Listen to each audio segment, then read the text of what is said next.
시황의 해설자들 시간입니다. 오후장에 한번 대응해 보고요. 그리고 10시 구간의 현재 상황은 어떤지 검토해 보도록 하겠습니다. IBK투자증권 영업부 박근영 부장 나와 있습니다. 어서 오세요. 네, 안녕하십니까? 네, 안녕하세요. 일단 미국도 그렇고요. 우리나라도 그렇고 10월 첫 거래일의 분위기가 좋아서 네. 단기 반등이라도 나올 건지 네. 10월 증시는 어떻게 될 것 같으세요? 중소형주들이 지난달 15% 넘게 빠졌습니다. 네. 월간 단위로 10% 이상 빠지는 경우가 지수 기준으로서는 거의 없는 일이고요. 역사적으로 몇 번 안 됩니다. 그렇기 때문에 15% 정도 빠졌다고 하면 중소형주의 기본적인 반등은 나온다 보고 있고, 특히 지난주에 가장 중요한 이벤트는 역시 이제 반도체 섹터의 감산 이야기죠. 네네. 오늘 같은 경우는 반도체 섹터가 아주 강하게 들어오고 있고, IT 하드웨어라든지 이런 쪽으로 또 집중적으로 들어오고 있고, 최근에 많이 빠졌던 또 에너지라든지 철강 업종들도 급등세를 나타내고 있고, 중소형주도 역시 이제 반도체 관련된 소부장 쪽도 상당히 급등세입니다. 그렇기 때문에 이 기존에 우리가 이야기했던 태조 이방원의 주도 섹터보다는 네네. 아마 지금 현재로서는 낙폭과대 섹터 쪽에 수급이 좀 더 들어오면서 반도체가 이끌고 있고, 그 외에 이제 낙폭과대 섹터들이 들어오죠. 그래서 기본적으로 봐서는 지금 장세에서는 지난달 9월 달에 별로 좋지 못했던 상태에서 지수 단위 10에서 15%나 급락한 사태가 좀 굉장히 이례적이다라는 볼 수 있겠고요. 10월 달에 기본적인 소위 말하는 데드캣 바운스 정도는 나올 수 있다는 점에서 코스피 기준으로 봐서는 한 2,300 정도까지 리바운딩 구간으로 좀 보시면서, 특히 대형주도 리바운딩 괜찮을 것 같습니다만 중소형주의 리바운딩이 좀 더 탄력 있게 나올 가능성이 높다, 이렇게 접쳐지고 있습니다. 그렇다면 사실 이렇게 반등을 할 때 팔아야 되느냐에 대한 궁금증이 있거든요. 네. 손실을 조금 감수하더라도 좀 지금 반등할 때 팔아야 될까? 여기에 대해서는 어떠세요? 기본적으로 이번 반등이 좀 나온다면 현금을 조금 어느 정도 확보해 놓는 건 저는 괜찮다고 봅니다. 왜냐하면 어닝 하향 조정이 지금 4분기에 집중적으로 이제 보이는 하나의 변수가 될 수 있는데, 네네. 사실 어닝을 좀 따져놓고 보면은 반도체, 그다음에 유틸리티 이 두 개 섹터를 빼고 나면 어닝이 오히려 올라가고 있는 모습이에요. 근데 전체 은행이 지금 삼성전자 같은 경우는 12조를 아마 못할 수 있다 이야기 나오면서 어닝이 빠지고 있고, 하이닉스도 비슷한 분위기입니다. 그래서 전반적인 큰 종목 중에 어닝을 굉장히 많이 차지하고 있는 반도체 섹터가 결국은 좀 많이 빠지고, 유틸리티는 이제 우리가 말하고 있는 여러 가지 유틸리티 관련된 방어적인 종목들이 있지만 전기 이야기라든지 이런 것들 때문에 별로 실적이 좋지 못하겠죠. 적자가 커질 수 있으니까. 근데 그걸 빼고 나면 나머지 섹터들은 실적 하향 조정보다는 오히려 상방으로 올라가는 모습이에요.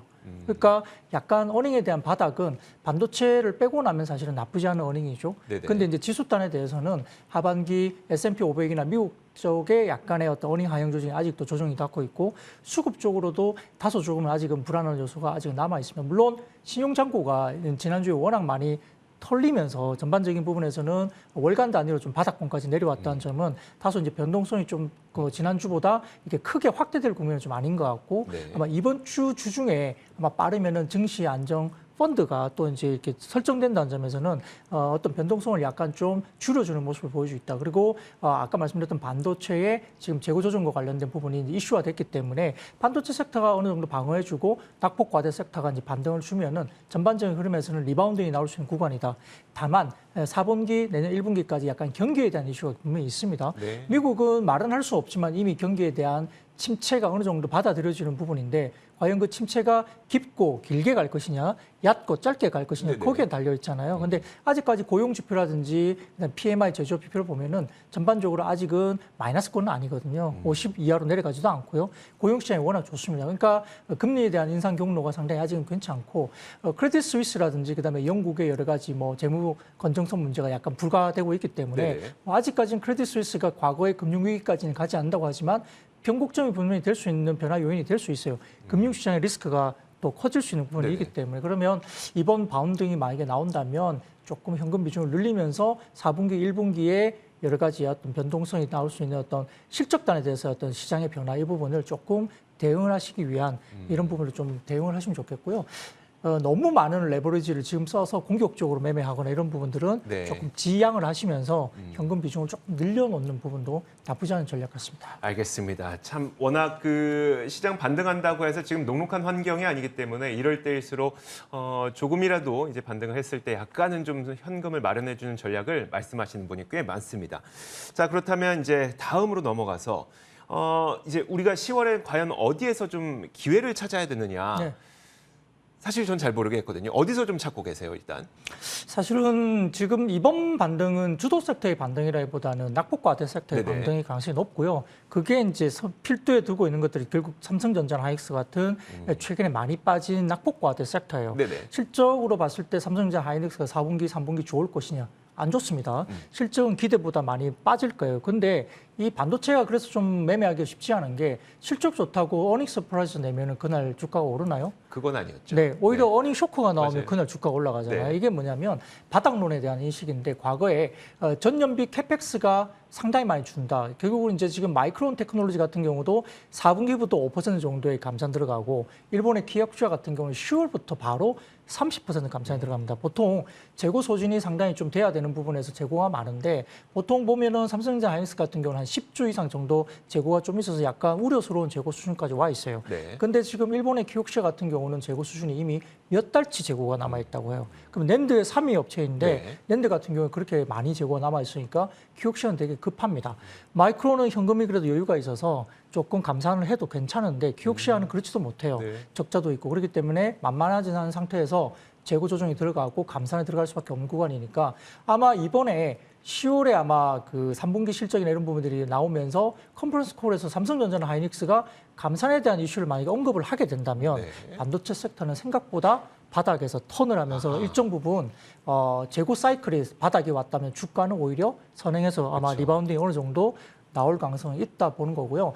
시황에 대해서는 내년 뭐 하반기 정도로 좀 돌아설 거로 보고 있기 때문에 6개월 정도 선행한다면 리바운딩 이후에 1분기 어떤 그 시그널 바닥을 좀 확인하고 네. 다시 리바운딩 이런 식으로 해서 아마 적정한 리바운딩 구간은 정도 바닥을 좀 잡아주는 구간을 볼 수 있기 때문에 낙폭과대 섹터에 대한 주의가 좀 상당히 중요하죠. 네. 낙폭과대 섹터는 이미 기관 외국인도 수급이 빠져나왔기 때문에 비어있는 수급이에요. 그러니까 태조 이방원처럼 이미 이제 많이 올랐다가 빠져서 윗단에 매물단이 상당히 많이 겹쳐 있는 종목들보다는 그렇죠. 많이 빠져 있고 기관 내역은 다 비어 있는데 네네. 바닥 잡았다 거기서 기관 내역이 사준다 이러면 주가 부분은 조금 더 엉뚱한 섹터에서 올라갈 수 있다 이렇게 볼 수 있습니다. 알겠습니다. 조금만 더 길게 보면 희망이 좀 많이 보이는 그런 것 같네요.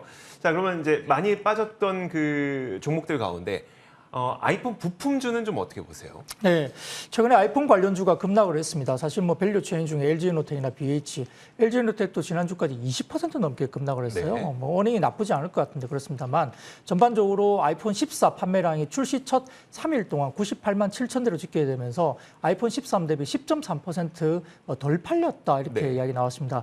이게 이제 주가의 급락인 상황인데 다만 이제 대만 업체가 애플 아이폰에 대비를 많이 하잖아요. 네네. 폭스콘이라든지 라간 같은 종목이 있는데 이런 종목은 오히려 올랐습니다.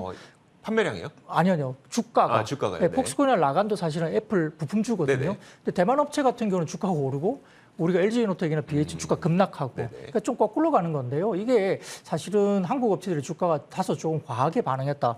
볼 수 있는 상황인데요. 지금 이제 조금 초반에 판매 부진에 대한 우려가 과하다 판단되는데 우선은 아이폰 14 시리즈 중에 이제 4가지 모델이 있는데 3가지 모델이 1차 출시국 기준은 9월 16일 출시가 됐고 그다음에 아이폰 14 플러스 모델 같은 경우는 10월 7일 날 판매가 시작됩니다. 그러니까 플러스 같은 경우도 지금 별로 안 팔리는 그 모델이에요. 네. 기본 모델하고 플러스 모델 2개가 하위 모델이고 그쵸. 프로 모델과 프로 맥스 맥스. 모델이 들어가잖아요. 근데 아이폰 기본 모델과 플러스 모델은 지금 출시 이후에 이제 뭐 가격 거래가 빠지는 게 좀 빨라요. 그러니까 안 팔린다는 이야기예요. 네네. 근데 프로 모델과 맥스 모델은 다소 좀 전작과 비교해서도 훨씬 잘 팔립니다. 그리고 기본적으로 프로와 프로 맥스 같은 경우는 고가 모델이 그 전에 모델 같은 경우는 한 40% 중반 정도 대가 네. 프로와 프로 맥스 비중이 이제 되는데 지금은 프로와 프로 맥스 비중이 14 같은 경우는 거의 한 60% 이상 비중이 올라오고 있습니다. 그렇게 되면 프로와 프로 맥스 비중이 상당히 많이 올라오는데 전반적인 출하량 같은 경우는 원래 애플 아이폰 14가 좀 더 많이 낼 걸로 생각했다고 기대치가 있었어요. 네네. 근데 그 기대치가 좀 무너지는 순간 애플도 좀 빠지는 거잖아요. 근데 이제 대만의 고밍치라는 애널리스트에 의하면 이 고밍치가 애플의 전문가죠. 그쵸. 이 부분에 대해서는 애초에 아이폰 14가 과거보다 많은 물량을 낼 거라고 이야기한 적은 그리 없다. 자기가 생각했을 때는 그렇게 발표한 적은 없고 맞아요. 시장이 기대한 거다. 네. 그리고 기본적으로 출하량 9천만 대 이상은 유지가 되고 있기 때문에 네. 오더컷이 없는 상태다. 그리고 아이폰 프로와 프로 맥스 쪽에 비중이 훨씬 더 높아지면서 기본 모델과 아이폰 플러스 모델을 프로로 전환하는 그런 공정 전환이 상당히 이루어지고 있기 때문에 기본적인 저가 모델은 좀 덜 팔리고 프로와 프로맥스 모델이 많이 팔리게 된다 이렇게 볼 수 있습니다. 그래서 지금 아마 아이폰 14 프로 시리즈의 4분기 판매량이 전작 13의 프로 시리즈보다 네. 한 38% 정도 이상 매출이 증가할 것으로 얘기되고 있고요. 지금 LG 이노텍 같은 경우는 프로 시리즈 매출 비중이 64%나 돼요. 네. 그리고 BH 같은 경우는 52% 정도가 프로 시리즈에 집중되고 있습니다. 그렇기 때문에 전반적으로 ASP 상승은 상당히 좋아지고 있고 또 LG노텍 같은 경우는 기존의 아이폰 쪽에 전면 카메라가 LG노텍이 하지 않았거든요. 네네. 근데 이번 시리즈에서는 전면 카메라도 들어갑니다. 그러면서 이번에 전면 카메라 되게 좋아졌다고 애플에서 광고 많이 했었죠. 그렇죠. 전면 네. 카메라도 들어가고 안 들어가던 게 들어가고 후면 카메라도 기존에 1200만 화소에서 4800만 화소로 늘어가고 그다음에 2023년도 관련해서 소니 같은 경우가 이 카메라 관련해서 이미지 센서를 주거든요. 네. 그 이미지 센서를 가지고 카메라 모듈을 만드는데 소니가 2023년 가이던스 굉장히 대폭적으로 높여서 가이던스를 줬습니다. 그렇게 되면 이미지 센서가 굉장히 많이 들어간다는 거고요. 네. 그러면 기본 모델인 아이폰 14 기본과 플러스 모델보다는 프로와 프로맥스 쪽에 후면 카메라 쪽에 그 카메라 모듈의 향상이 그쵸. 기본적으로 상당히 커지고 있고 기존의 그 기본 모델에 들어가는 카메라 모듈보다 프로와 프로맥스 들어가는 후면 카메라 모듈 가격이 얼마 정도냐면 그 모델보다 2배 가격이에요. 네. 네, 그러면 판매량도 좋아지고 네네. 그다음 매출 구조도 2배니까 영업이익률도 좋아지겠죠. 그러니까 LG노텍이 기본적으로 13보다 14 모델이 전반적인 출하량은 조금 줄어들 수도 있습니다. 근데 아직까지는 9천만 대 출하 그대로 오더컷이 없다는 부분 확실하게 말씀드리겠고 네네.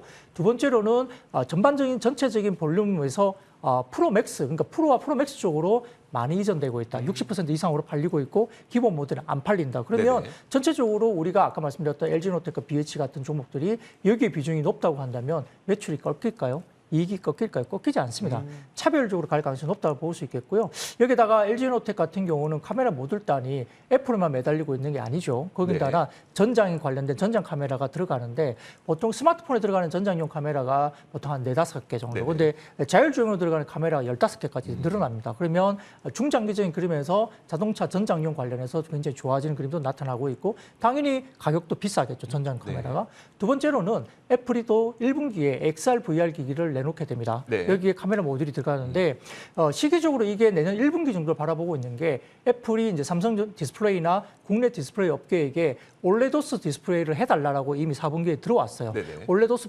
디스플레이는 아마 XR VR 기기의 핵심적으로 설계되는 디스플레이이기 때문에 그걸 개발 요청이 들어왔고 이미 이제 이게 들어온다는 거는 이제 1분기에 관련된 XR VR 기기를 애플이 내놓는다. 네. 이게 기본적으로 애플의 판매량보다는 애플이 기본적으로 한 단계 레벨업 될 수 있는 부분은 XR VR 기기를 어떻게 내놓느냐. 네네. 지금 메타가 하고 있는 기기가 전체 글로벌 XR VR 기기의 78%를 차지하고 있습니다. 근데 메타를 쓸까요? 애플 기기를 쓸까요? 애플을 쓰겠죠. 애플 기기 네. 나오면 메타보다는 아마 애플 쪽으로 넘어갈 아무래도 다른 가능성이 것들하고 연동이 많이 될 테니까요. 높습니다. 네. 그래서 하드웨어적인 연동이 많이 되고 있고 실질적으로 지금 재밌는 것은 테슬라가 굉장히 많이 팔고 있잖아요. 네네. 근데 애플카가 나오면 테슬라 안 사고 애플카 사겠다는 사람이 더 많습니다. 그러니까요. 그렇기 때문에 신제품에 대한 기대감이 애플의 매니아층이라든지 여러 가지 대기 수요가 많다는 점에서는 XR VR 기기가 나오면서 메타의 점유율을 잠식해 나가는 애플이 나왔을 때 하드웨어적인 그게 다 LG노텍과 연관된다 볼 수 있습니다. 그래서 네네. 기본적으로 최근의 급락 사태는 상당히 좋은 매수 기회가 아닌가 이렇게 판단되고 있습니다. 알겠습니다.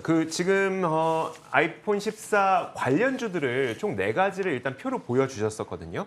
LG이노텍과 BH, 자화전자, 하이비전 시스템. 근데 그 가운데서 LG이노텍에 대해서 가장 비중 있게 좀 설명을 해주셨어요. 그러면 네. 물론 다른 것들도 수혜를 받겠지만 그 가운데 LG이노텍이 가장 좀 가능성이 높아 보인다. 이렇게 봐도 될까요? 네, 뭐 중소형주들이 사실은 움직임이 좀 더 빠를 수도 있고 네. 탄력적으로 봐서는 좀 더 뭐 왔다 갔다 하면서 뭐 상승폭이 좀 더 클 수는 분명히 네네. 있습니다. 지금까지 이제 시장의 유동성이나 수급이 별로 없는 상태이기 때문에 아무래도 시가총액이 좀 작은 것들의 움직임이 좀 있을 수 있죠. 네. 근데 빠질 땐 더 무서워요. 그렇기 때문에 현재 많이 빠진 걸로 본다면 LG노텍이 좀 편안한 선택지가 될 수 있다 생각될 수 있겠고요.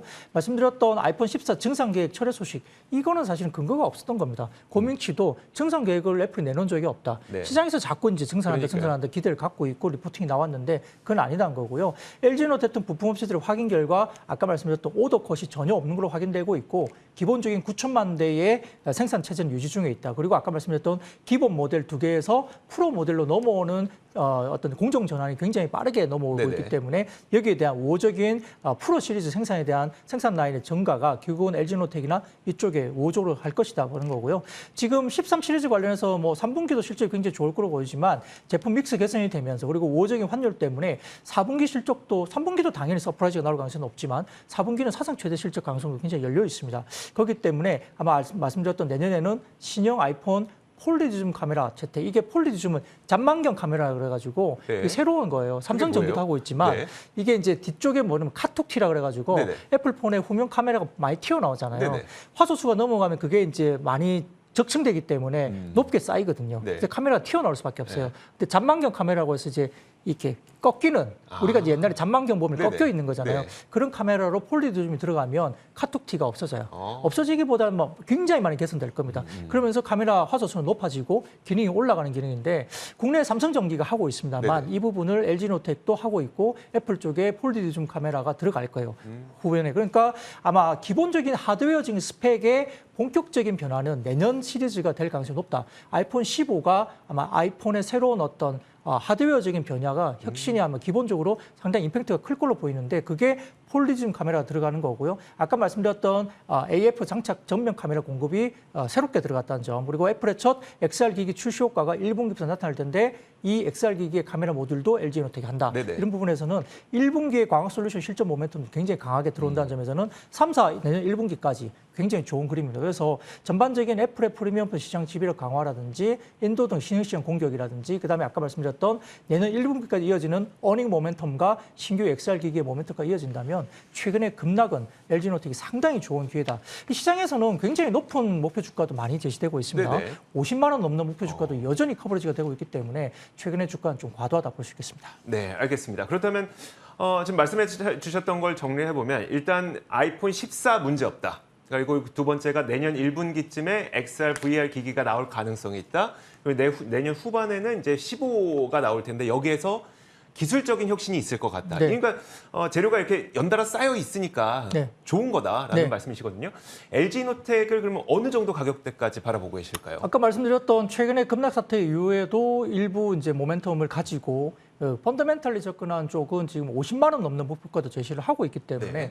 굉장히 지금 괴리가 높습니다. 지금 거의 그렇게 되면 목표 주가 대비 지금 현재 주가가 60% 정도밖에 안 돼요. 그런데 50만 원대를 지금 이제 논하기엔 좀 어렵고요. 3분기, 4분기, 내년 1분기 모멘텀을 좀 확인하자는 점에서는 거기까지 목표 주가를 드리기는 1차적으로 좀 어렵습니다. 그래서 네. 기본적으로 밴드에 대한 1차적인 이격도 충분히 했을 때 1차적인 목표가는 현실적으로 37만 원까지. 그럼에도 불구하고 이거는 상당히 지금 현재보다는 높은 수익률을 줄 수 있는 구간이고요. 손절가는 최근에 바닥을 봤던 25만 원 정도까지 손절가를 놓고 상단은 37만 원 1차인데 아마 3분기, 4분기 실적이 어닝 서프라이즈가 나오면서 눈높이가 올라간다면 목표 주가는 좀 더 올려야 될 것으로 보입니다. 알겠습니다. 자, 이렇게 시황의 해설자들 자, 이분과 오늘 함께 이야기 나눠봤습니다.